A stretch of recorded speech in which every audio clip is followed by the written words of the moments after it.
So we're live. Welcome to the Oil and Gas Pitch Podcast. Today is really cool. I have Bryan Lile from SPOC Automation. This is actually the second time I brought them on because as I learned more about Drive Shield and I learned more about what they're doing in the industry, I knew that this needed a focus. So Bryan, welcome to the show. Thanks, Warren. Thanks for having me. So just real quick for the audience, just talk about your role there at SPOC Automation and just a little bit about what we're going to get into. Sure, no problem. Been with SPOC now going on 11 years, national sales manager now.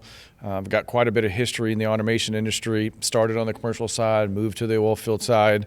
Been doing that for quite a while. So you and I had some pre-conversations. So today we're going to kind of talk about how the different companies inside SPOC Automation. You visited with SPOC Grid, and we're going to talk about SPOC Automation today, and then SPOC SCADA. And you promised me we're going to talk about money, we're going to talk about production, we're going to talk a little bit about ESG so everyone walks away knowing how this affects the positive effect on carbon footprint. And even going to learn a few things about Scope 1, Scope 2. Right. We're going to give a little color to those terms and how the different companies fit in those realms and some challenges that production companies and midstream companies are facing today. Well, awesome. I'm ready to kick it off. I want you guys to know that I also have heard about this thing called Drive Shield. For those of you that are going to be tuning in and listening, I want you to know we're going to be talking about staying up and running more than ever and keeping it easy. We're going to dive into Drive Shield. That's probably a key part of what I'm excited about talking to you about. So then beyond Drive Shield, your motto, what is the SPOC motto? Well, we're gonna focus a little bit on our lift up culture, how to produce more and spend less, and wrap it all up by talking about how do you always keep you running. Always keep you running. All right, let's kick it off.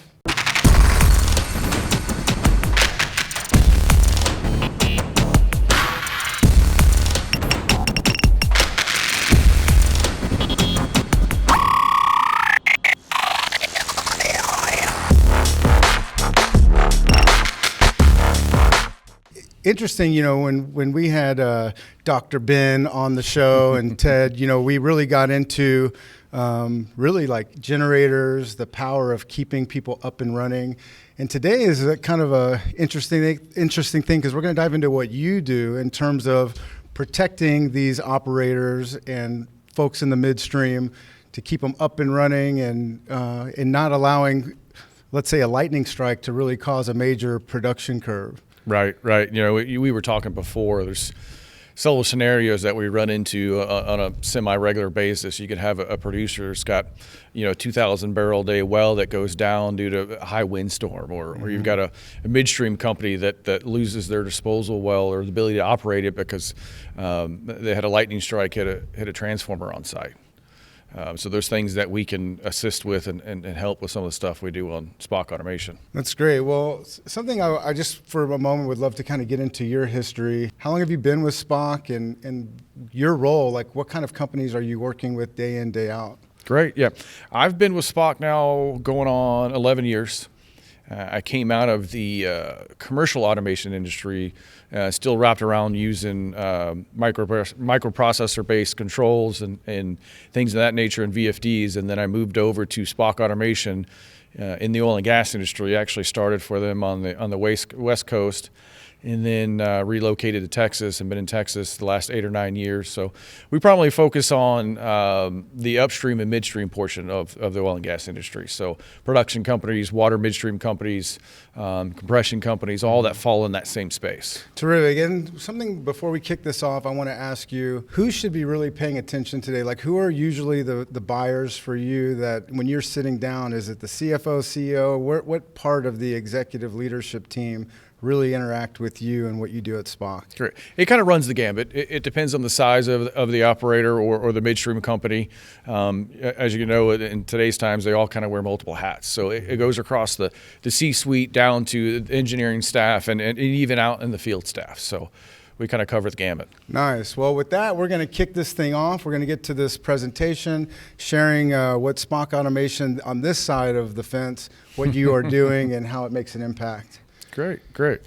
Our team at SPOC Automation focuses on reducing electrical consumption or energy consumption. And when you look at operators or midstreams, energy consumption is one of the largest line items that they have. And we're in that portion of business to help them reduce that piece. We focus primarily on pumps and compressors, things of that realm, and we do that through the digitalization to control the equipment as efficiently as possible. And there's a major ESG component to what you guys are doing. Like all of this stuff affects the ESG goals for the oil and gas industry. Right, and SPOC automation plays in the ESG Scope 2 realm, which is focused on reducing electrical consumption. Mm-hmm. So here at SPOC, on the SPOC automation team, we're focused on using inverter technology to help them reduce that electrical savings, typically in the 20% range. Okay, so in addition to just talking about carbon footprint, what is, from an ESG standpoint, some of the strategies that get unlocked by starting this relationship? Well, when as you mentioned, the industry's been talking about and focused on ESG for a couple of years now. And let's be honest, if you've got a good ESG strategy, you're typically have access to better capital. You're rewarded with higher stock evaluations. It allows outside folks of the industry, i.e. investors, to be able to look at and see how you're managing your risk and sustainability. Mm-hmm. So that's the thing is, in our pre-call and what we talked about, this even gets into downtime, right? If you have a down horse, you're not producing, and it's usually caused by one of a few things. This dives into that. It's more than just about the financial savings. It's about production. Yeah, absolutely. Because you've got three main reasons you're putting inverter technologies on a piece of equipment. First and foremost is to optimize it, right? Mm-hmm. And then the next big component of that is to minimize that downtime, mm-hmm. to keep that equipment up and running longer. The goal is to have it run 24/7. Mm-hmm. And then the third component is the electrical savings piece of it, like we mentioned. Nice. Well, let's get into the money a little bit. We put together a couple graphics here to kind of represent. We looked at the last couple of years of information, and when you look at this and you're using inverter technologies, you're saving estimated annual savings on energy costs across the board for us was in the $400 million range. We looked at it. That's incredible. Right. We looked at it last year. That number's actually a little low. It was actually a little bit over $500 million when you start applying that. And then, this is like an Austin Powers soundbite, right? $400 million just by making the right decision. Right. Right.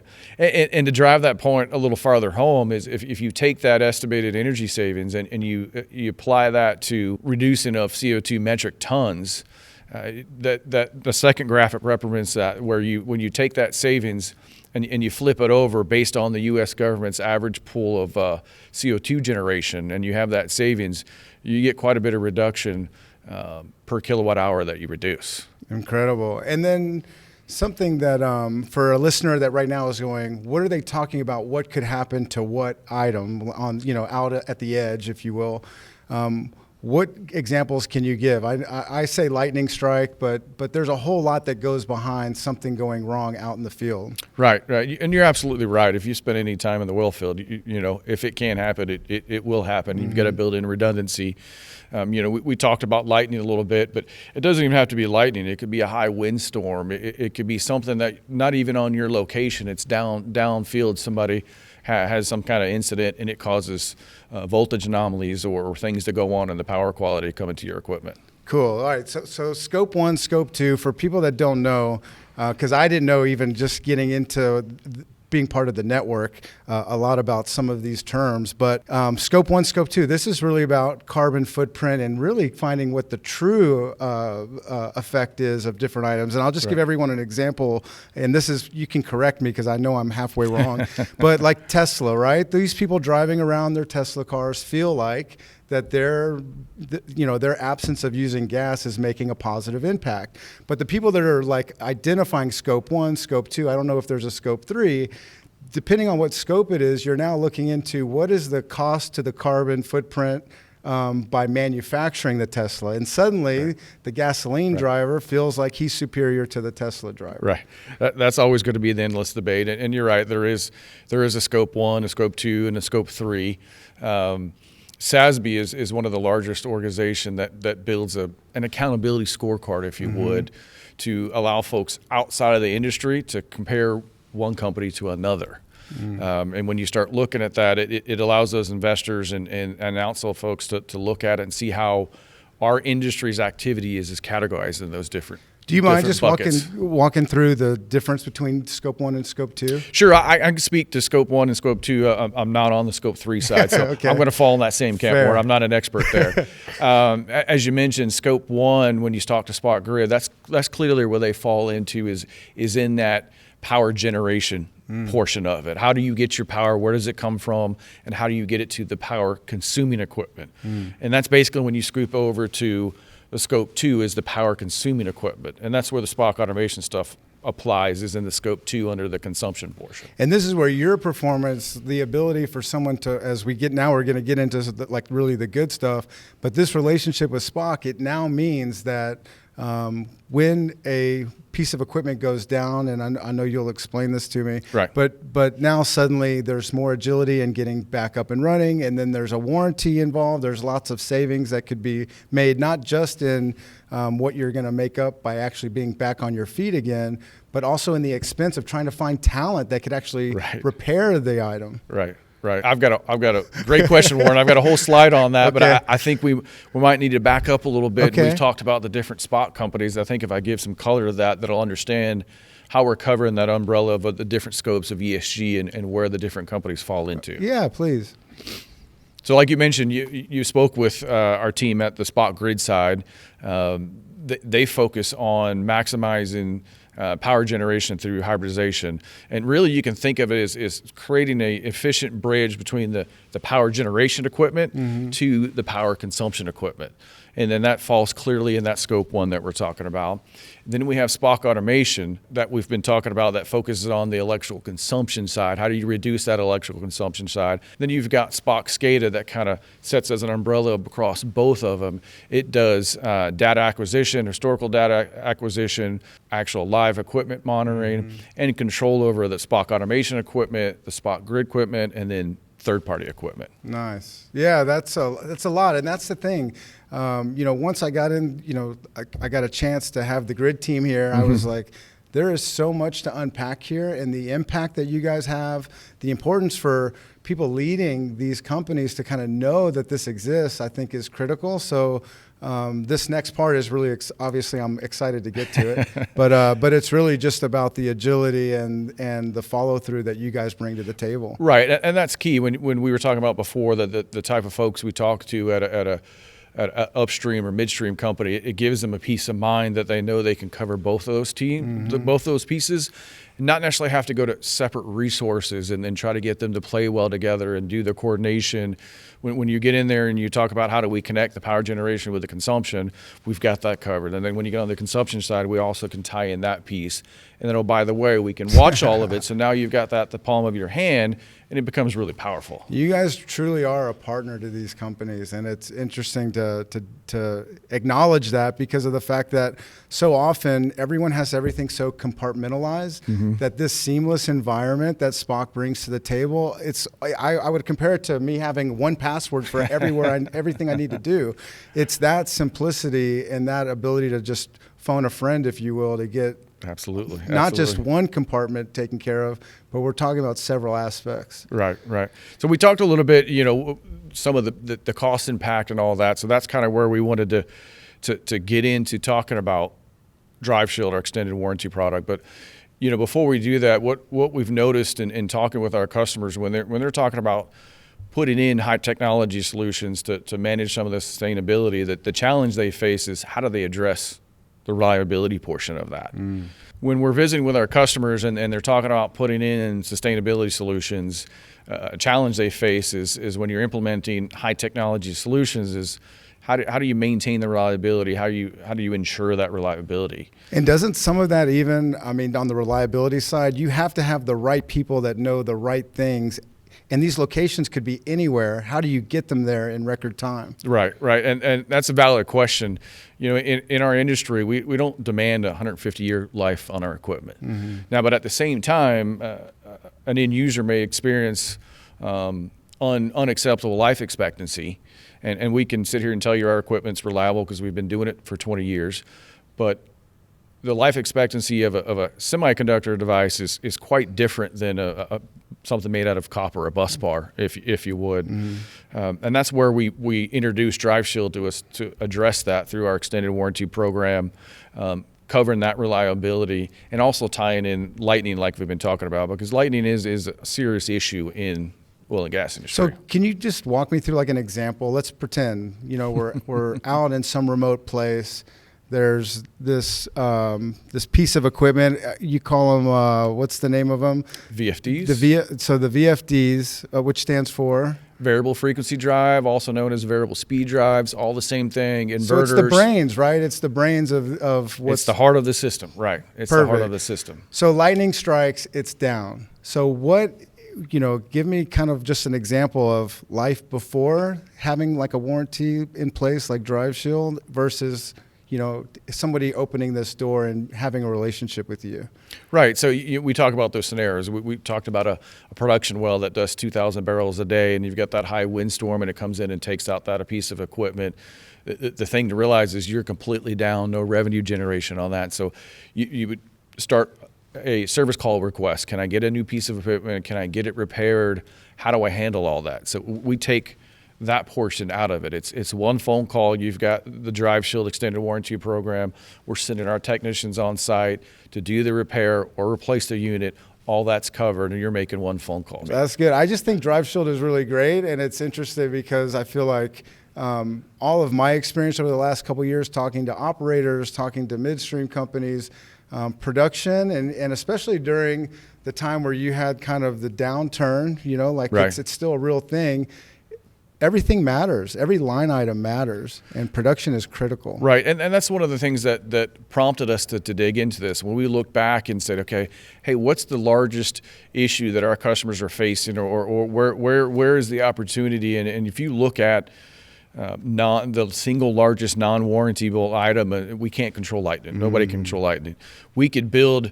We can't build a lightning-proof product that just doesn't exist, and you can put all that in there. And that's when we came up with Drive Shield and said, wait a minute, how do we take it to the next step to help our customers? Okay, this is going to sound such like a consumer question. It just relates to my experience buying car warranties. So I'm asking for everyone to don't throw us in that camp. Okay. Don't throw us in that camp. Here's the D word when it comes to warranties: deductible. Is there a deductible? Is someone listening going to go like, oh, I'm going to learn more about this and find out there's a $50,000 cost to just being able to make a claim and have them come out? Great question, and I've gotten it several times. The answer is no. It's a one-time upturn purchase, and you're covered for the life of that equipment. Even if you move it from spot A to spot B, we didn't want to make this complex. We wanted to make it usable. And typically when SPOC does something, it's for the benefit of our end users. So that was really the intent. And, all right. Well, they're hearing it. No deductible when you do this through Drive Shield. Great. All right. Well, then I love this. I think I'm ready for what's next. Well, yeah, we talked about some of those scenarios, and we talked about the production well. And if you think about a midstream operation that has a lightning strike and hits a power pole on location and takes down their 60,000 barrel a day well, now they can't inject. They've got contracts they've got to meet. So their next solution is, can I truck this water out of here? That's really expensive to do if you can get trucks to transport right now. So when you step in and you're looking at the service costs that we're talking about, if you've been in the oil field any length of time, we've all experienced this. You've got the wrong parts in the right place, or the right people in the wrong place. And when you've got that piece of critical equipment down, naturally you're going to try to expedite and pull all the stops out to get it fixed. For sure. On that note, what do you see like from a standpoint of your responsiveness and your ability to kind of align the forces? Yeah, when we get those calls, we're always set up that they get moved to the front of the line. Mm-hmm. We've built our engineering, our support, all mechanism around to keep our customers up and running, and building expedite lines and things of that nature. Because when you're looking at service costs, the first initial cost you think of is that total repair cost, and a major service call on average could cost in the range of 50% to 80% of that new unit. Okay, let's talk dollars though. 50 grand, 60 grand, what is it? It could be all over the place. Okay. It could be a substantial impact depending on if you're talking about a large pump to a large compressor, or what portions of those equipment you're talking about. It's really kind of hard to put a dollar on it. it's horsepower dependent. That's kind of why we wrap it up in the percentage. So you have an idea, if you spend $100,000 on a piece of equipment, 50 to 80% of that cost, it's pretty good math. Yeah, 50,000 to 80,000 to on that repair cost. Incredible. And those are all valid costs to take into account. You're looking at labor, material, transportation, but one large cost that sometimes gets overlooked is the opportunity cost of that lost production and that lost injection time. Okay, and for me, like when I think of replacing parts, and I know that geographically there's challenges, we all hear it about supply chain and what's going on there. Can you talk a little bit about transportation and supply chain and how that might actually, like, what do you guys have in place on that side? Right, and great question. Like we've all seen in the news or experienced at our local grocery store, current market conditions have really put a strain on the global supply chain. You could run the risk of not be able to get the equipment when you need it. So you're forced to be able to get into the repair portion of it as your only option. So we've established an inventory base. We have remote warehouse locations. A lot of our partners and OEM stock product to kind of address that. And that gives you that added layer of protection to be able to get what you need when you need it. Right. So anyone who's listening going like, yeah, if something goes down, if the warranty's replacing something, that could still take time. What you're saying, if I'm hearing you correctly, is if it's a capacitor or if it's whatever the piece of equipment that puts them back into operation, you guys will go do that. You have the professionals that know how to install it, and no one needs, any of your clients do not need an outside labor to complete the repair. Correct. Part of the added benefit of you get a drive shield is the labor portion is covered as well. Some manufacturers have extended warranty, but labor is strictly excluded from that. That's on you to figure out as the end user. That's not how we've set up Drive Shield. It covers both the labor and the material that's in our actual package. So now that we have money out of the way, I'm excited to get into the performance of Drive Shield, and let's kind of dive into the bells and whistles. Yeah, we can definitely get into the nuts and bolts of it. So we've laid it out to keep it simple in three separate distinct timelines. You can get a 3-year extended coverage, a 6-year extended coverage, and a 10-year extended coverage. That's all on top of our standard 2-year warranty. So these are bolt-on services or coverage that you can get. And as you add those on, different things are included, depending on the timeline that you go out. Across all packages, like we mentioned before, that's covered in there is the labor portion, lightning protection, any of those voltage anomalies. That's across all timelines. That never changes. You start layering in different features when you move up to year 6. When you get into year 6, if we've got it in stock, it's 1-day shipping.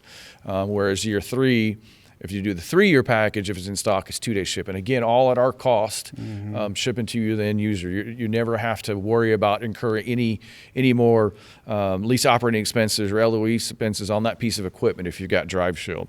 Incredible. Yeah, and then when you move it out to 10 years, it kind of gets even more interesting because we mentioned Spock SCADA. So when you go out to 10 years, we'll include a Spock SCADA monitoring modem, and we'll watch it and monitor the health of that equipment during that 10-year period. And also at year 6, we'll come out and do a full inspection and maintenance of that piece of equipment to ensure that there's nothing we haven't seen yet or something you haven't noticed, kind of preventing that unplanned failure. We can do it in a planned mannerism, so it's under a controlled environment. You can be doing maintenance on your other equipment.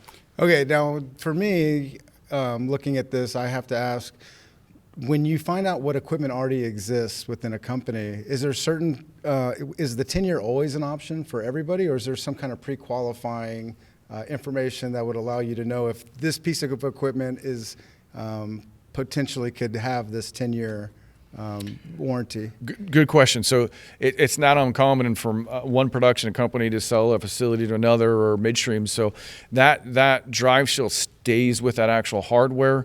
We keep track of all the serial numbers, all the hardware that's in there, and tie that together so we know that particular unit has Drive Shield.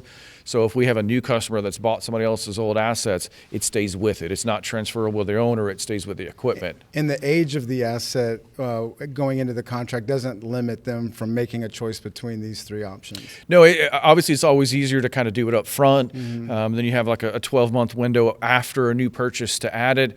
Beyond that time, we can still add it. What we traditionally do is go out and do an inspection of the piece of equipment to ensure it's in working order, there's not anything that's unexpected, and then can build some custom extended warranty programs around that. Oh, that's cool. It's not uncommon. You come to a site, water midstream, they buy somebody else's facility and that equipment's been out there for 3 or 4 years. They're using Drive Shield in another location, like the power, like the benefit of it, and they come to us and say, hey, can we do it here? Yeah. Yes, let's get some basic information. Let's go out and take a look at the equipment and essentially write a custom Drive Shield program for them. I love that. It's like the health of the equipment is a factor, and you guys will actually do the inspection. So someone listening who's going, I'd love to do this, but I wonder if this 5-year-old jalopy that I have can qualify. You guys will verify its health and then agree to the terms that you customize. I like to call it we build Cadillacs. It may need a tune-up, but it's never a jalopy. Yeah. Okay. This is a clarifying thing then for anyone who's listening. So all of this equipment is from SPOC, or it can actually be equipment that's not from SPOC? Yeah, it's solely SPOC products. Okay. It's kind of the old adage, we're putting our money where our mouth is, and we feel like we build top-notch equipment, best in the industry. So if we're going to warranty or guarantee something, let's do the stuff that we know, all the engineering, the quality control, and all that's put into that product. It's built to last, and this is just another added layer of that confidence to the market to help our end users. Confidence is really the key term there, because this is your equipment. You guys know what it takes to get it back up and running. And this commitment that you guys are making is basically to say, hey, you're going to have every bullet point on this graph if you decide to go into Drive Shield. Right. And I've had end users look at me like, really, 10 years, you're going to warranty your equipment? And said, who else would I bet on besides ourselves? Sure. We've done it. We've built it right. We've put the 20 years of history in to do this right and know the applications that they're going into. Okay, so here's a question I have for you regarding your prospects, right? You're in these sales meetings. You have companies that are buying SPOC products and leveraging all of the different components of what you do. What are some of the misconceptions that frustrate you when you're sitting there, across from a decision maker, and they have these things that they think that you're able, as a, where you sit, to say, no, you're actually, that's a misconception. There's this option, the other, or what? You've got to work through the process. I think you've kind of brought up the example that even we did to our own leadership team when we first started talking about Drive Shield. Is we've had extended warranty experiences in car dealerships, and I know it was tongue in cheek, but that's reality. That's the impression that sometimes folks have, and you talk them through examples. We introduce them to other customers that have used it and swear by it, and get that one-on-one testimonials. This works. It is what they're saying they are. And honestly, the other part of it is we've worked with customers long enough to know they know our reputation, how we take care of our folks. And our customers, that if we bring out something, you can take our word to the bank that we're going to do it. You know what I love about this interview is it's almost like if you're listening to this and you see the value here, the ROI, the production component, the ESG component, you don't want your competitors you don't want to share the episode, right? But if you're within the company, you're going, hey, I want my team to see this. I want them to know it. And look, I want to dive into understanding this more mathematically. And then also from it almost sounds to me like an easy button for people that have complicated equipment. It's funny you mentioned that. In some of our initial collateral, we actually have an easy button as part of it to talk about that. That's our goal, is to make this seamless. We spend a lot of time on voice of the customer and R&D and diving into this. We've been doing this for over 20 years. I love it, and I like the concept of I kind of jokingly said phone a friend, but really it is just a matter of contacting you guys, and then everyone gets to go back to work. And that's some days that's missing in the oil field, is be able to pick up that call and dial in for help, calling that friend. I'm often hear me to say to our customers, like, hey, if you can't figure out in 10 minutes, I want you on the phone with us. Sure. Because if we don't keep you up and running and keep you running, we're not providing you the value that you need. That is great. And we're failing at that part. So we strive to make sure we hit on all cylinders. No, I love it. I mean, right now, I feel like just in this interview, I had misconceptions, right? And I'm learning as you talk about it.